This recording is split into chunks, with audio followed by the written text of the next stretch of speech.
For a long time, when people hear the words ancient Africa, one image comes to mind almost immediately. Ancient Egypt, the pyramids, the pharaohs, the Nile River, and to be clear, ancient Egypt was extraordinary. Its achievements were real, impressive, and deserve recognition. But here is the truth that is often left out of classrooms, documentaries, and popular history books. Ancient Egypt was not the only advanced civilization in Africa. It was not the only place where Africans built cities, mastered science, organized governments, and connected with the wider world. In fact, Egypt was part of a much larger story, one that stretches across the entire continent. Africa is not just a place in history. It is the beginning of history. Long before the rise of Europe or Asia as global powers, Africa was already home to organized societies. This is where modern humans first appeared, and those early Africans did not just survive. They observed nature, shared knowledge, developed tools, and built communities that grew more complex over time. By the time Egypt was rising along the Nile, other African societies were already experimenting with farming, trade, leadership, and technology. Civilization did not start in one place and stop there. It emerged in many places, shaped by different environments, cultures, and needs. South of Egypt, along the Nile in what is now Sudan, stood the kingdom of Kush. This was not a small or short-lived society. Kush lasted for more than 2,000 years. Its people built powerful cities, developed their own writing system, and constructed pyramids, more pyramids than Egypt itself. Kush was rich in resources, especially iron, and its metalworking skills were so advanced that ancient writers described the region as a furnace that supplied tools and weapons across Africa. At one point, Kush did not bow to Egypt. It conquered it. Kushite kings ruled Egypt as the 25th dynasty, restoring temples, strengthening religious traditions, and governing one of the most influential regions in the ancient world. This was not a primitive society copying its neighbor. It was a confident African power shaping history in its own right. Move westward into the Sahara, and the landscape itself tells another forgotten story.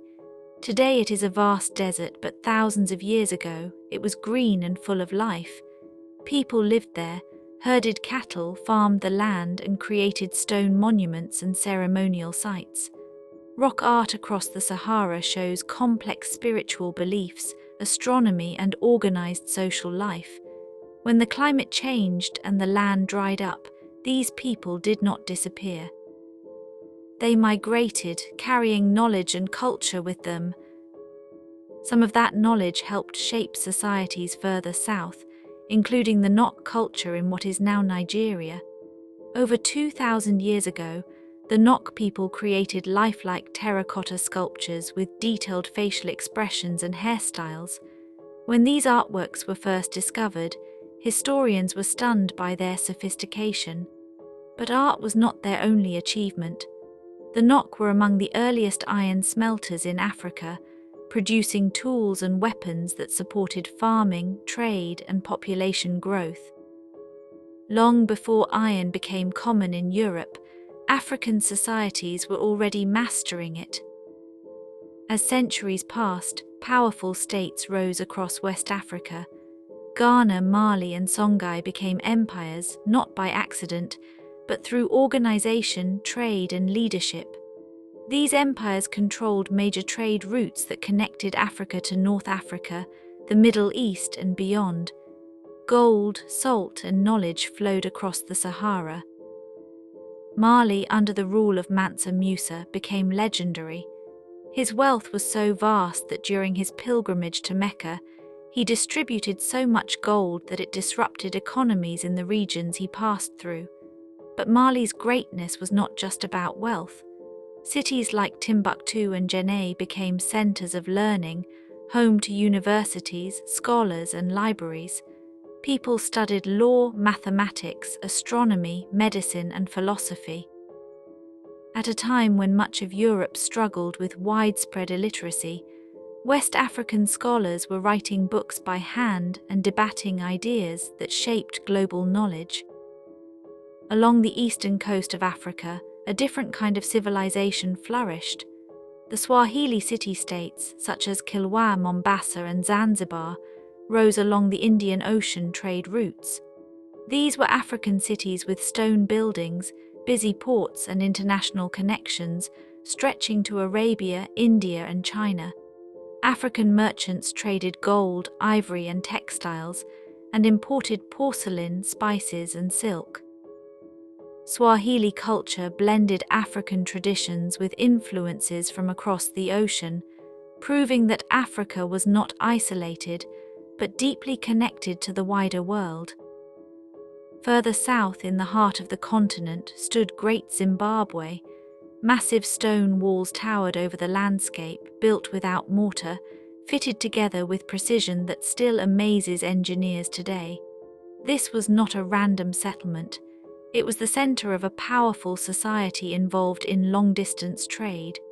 For a long time, colonial historians refused to accept that Africans built it. They claimed it must have been constructed by outsiders, but archaeology tells the truth. Great Zimbabwe was built by African ancestors, using local knowledge, skill, and organization. Central Africa was also home to complex kingdoms like Congo, which developed systems of governance, taxation, diplomacy, and urban life long before European colonization. African political systems were diverse. Some societies were ruled by kings, others by councils. Some emphasized centralized authority, others balance and consensus. There was no single African way of governing, because Africa was never a single story. So why were these civilizations ignored, minimized, or erased from mainstream history? Because colonialism did not only take land and resources, it took narratives. To justify conquest and domination, African societies were portrayed as backward or undeveloped. Empires became tribes. Advanced systems were dismissed as accidents. Achievements were separated from the people who created them. Egypt was often treated as an exception, placed outside of Africa's story, while the rest of the continent was pushed into silence.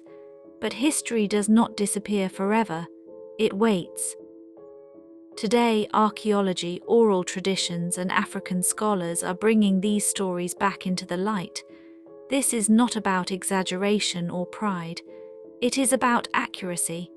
Africa was not empty. Africa was not waiting to be discovered. Africa was building, thinking, trading, governing, and creating. Ancient Egypt deserves its place in history, but it does not stand alone. Africa's greatness was widespread, deep, and human. When we tell the full story, we do not just change how we see Africa, we change how we understand civilization itself.